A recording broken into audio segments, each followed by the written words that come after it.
There's a kind of silence that doesn't mean absence. It doesn't mean defeat, weakness, or fear. It means control, power, mastery.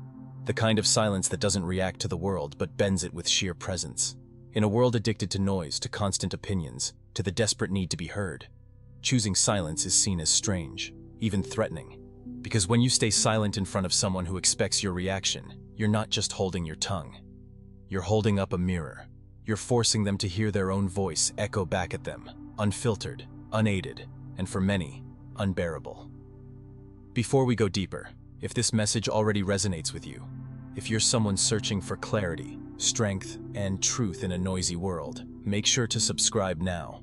This is the kind of conversation that doesn't just inform you, it transforms you. Most people don't speak to express themselves. They speak to protect themselves, to convince themselves, to hide the gap between what they say and who they truly are. And when you choose not to react, when you offer no resistance, that mask begins to fall. Psychology knows this. In conflict, silence is often perceived as judgment, and judgment, especially unspoken, is devastating. Without your reaction, the speaker loses control of the narrative. They start projecting. Am I being judged? Did they see through me? Am I exposed? The brain goes on high alert. Fear takes over. And suddenly, the one who expected control starts spiraling. This is why silence, when intentional, cuts deeper than any insult. It reveals. It destabilizes. It activates insecurities and dismantles manipulation. It's a weapon most don't even see coming. But the real power lies not just in remaining silent, but in how you remain silent. There's a difference between silence as presence and silence as submission. One commands respect. The other invites abuse. Too often we confuse the two. We stay quiet to avoid conflict, to keep the peace, to not be difficult, and we convince ourselves that it's maturity. But peace built on your own suppression is not peace. It's self-betrayal. Some people thrive on your silence. They push boundaries because you don't push back. They impose their will because you don't resist. They shape your reality because you won't speak. And so you end up living a version of life that isn't even yours. A version built by those who realized you would never challenge them. That is not strength. That is not wisdom. That is conditioning. And that's where it has to end. Nietzsche called it the morality of slaves, a system designed to reward submission, guilt, and meekness as virtues. But it's not virtue. It's survival dressed up as nobility. And it's killing your power every day you follow it. To reclaim that power, you must first change your silence. Make it intentional, tactical, charged with meaning.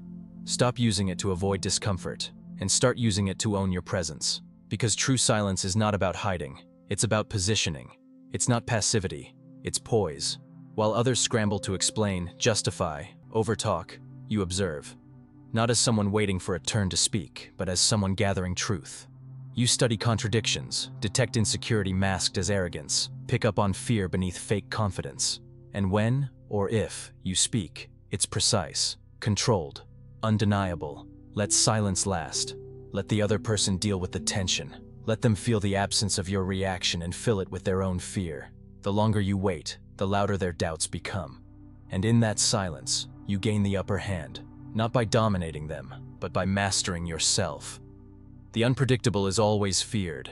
When you become silent by choice, not by fear, you become unreadable. And in any game of influence, the unreadable is untouchable. People start choosing their words carefully around you. They hesitate. They measure. Because they know they can't pull you where you don't allow yourself to go. But again, be careful. This kind of silence is not weakness. It is not withdrawal. It is not defeat. It is readiness. Active.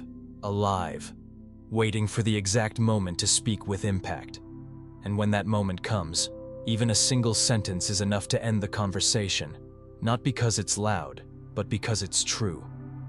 Still, not every situation is about winning a debate. Some are about surviving emotionally, because there are people who don't argue to reach understanding. They argue to drain you, to dominate, to manipulate. And in these moments, your silence may not be strength. It may be a scream, the soundless voice of someone who feels powerless, of someone whose ability to speak has been taken, not chosen. This is the darkest silence. Not the kind that commands respect, but the kind that confirms defeat. And it must be broken. Because the moment you start believing that avoiding conflict is your only option, that being quiet is how you stay safe, you've already surrendered. You think you're choosing peace, but you're giving away your ground. Piece by piece. You are not here to be shaped by others. You are here to shape yourself. And that begins with choosing a new kind of silence. One that doesn't shrink. One that doesn't hide. A silence that says, I am here, and I owe no explanation for being. This is the silence of the higher individual. The Übermensch. Not a person who dominates others, but one who dominates themselves.